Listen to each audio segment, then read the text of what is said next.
Thank you, Steve, first of all. What do you think about the changes in the UK Championship, the format? Obviously the format changed, and it's quite a drastic change from best of 11s, from the old best of 17s.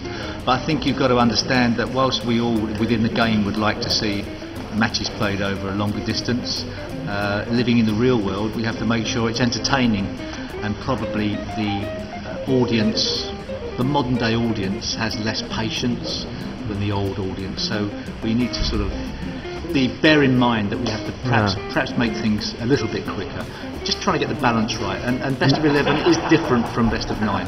And do you think it's devaluated, the trophy, or no? Well, you can argue that it's devalued, if you want to argue it's devalued, but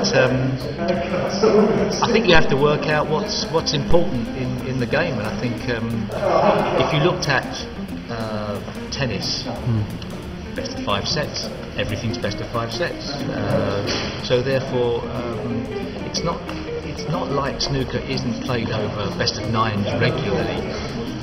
It's just the fact that it's relative to what it was, best of 17. But I think if you went best of 11s and you raised it from best of 9s, then you wouldn't be thinking the same way. You'd be going, well, this is an improvement.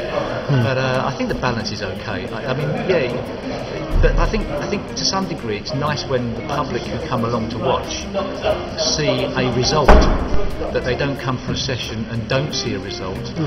So from that perspective, I'm not a purist in that way. Some people will argue, will never have their minds changed. I think it's okay.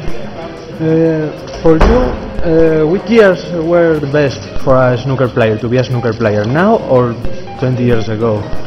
The most exciting time? No, exciting, I mean, for prizes, money, and to be a snooker player, a professional snooker player. The best time to be a snooker player was in the UK, was in the 80s, because it was the first wave of excitement, and we were treated like royalty.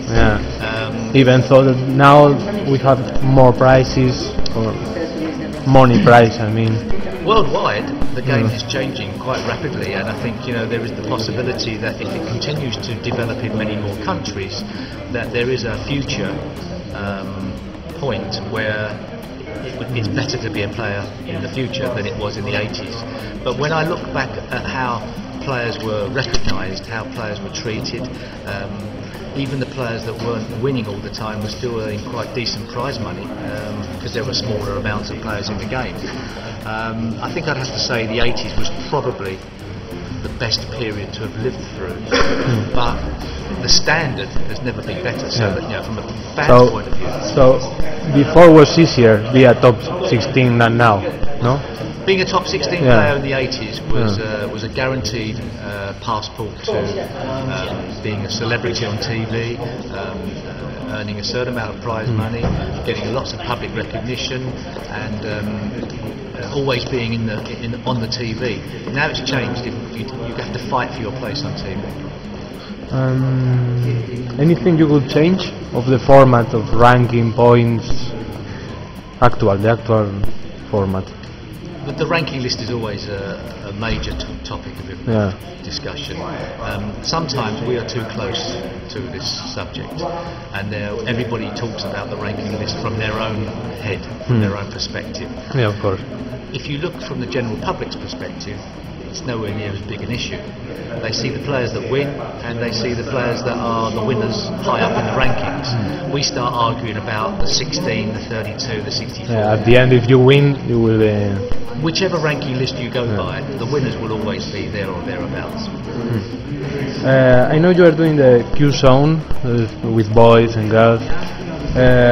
Are you enjoying coaching with them, or? We're having some fun taking snooker into the schools, and perhaps now that there are many more ways that kids find entertainment through the internet and don't necessarily sit at home with their parents watching TV, we have to try and introduce the game of snooker to kids in a variety of ways, and one of them is take the snooker club to the school. So it's been very good. And what do you recommend them to be if they say, I want to be a pro snooker player? Well, the first thing is to recommend is to always say that the first thing you must always do is to enjoy playing snooker. If you can enjoy the game, then you may go on to be better, but it's more about enjoyment. It's more about the game as a pastime, not as a sport. It's more about having it as a hobby or a choice of the things you do.